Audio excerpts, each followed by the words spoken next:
नमः शिवाय नमः शिवाय। सत्यम रिकॉर्डिंग स्टूडियो खोरी पाकर।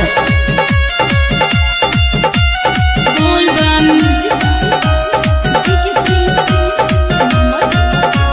हर हर बम बम। बाबा के बूटी बा बगले में टूटी बा ए बम वही में डूब। अरे ये बम ये में कौन व्यवस्था भइल बा? बाबा के बूटी बा बगले में टूटी बा ए बम वही में डूब। अच्छा मुंड बनावल जा धुआं निकालो जा दिलों में मारी के हर हर महादेव। अल्लाह पर ध्यान भोला बाबा के कृपा मोहरे लागी हो। गाजा के नशा तोहरा चढ़े लागी हो। सुना अपने से देख तोहार बढ़े लागी हो। गाजा के नशा तोहरा चढ़े लागी हो। सुना अपने से देख तोहार बढ़े लागी हो। बोल बम जय शिव।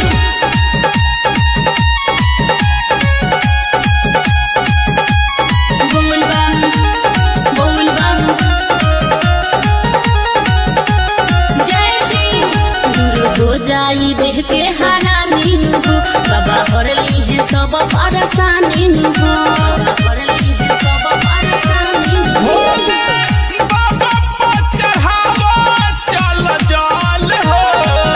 दिहे तोहर किस्मत बदल हो। दूर हो जाई देख के हारानी नु बाबा हरली है सब परेशानी नु।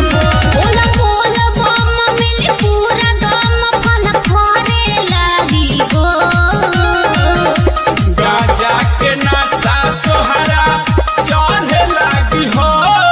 सुना अपने से देख तोहार बढ़े लागी हो। गाजा के नशा तोहरा चढ़े लागी हो। सुना अपने से देख तोहार बढ़े लागी हो।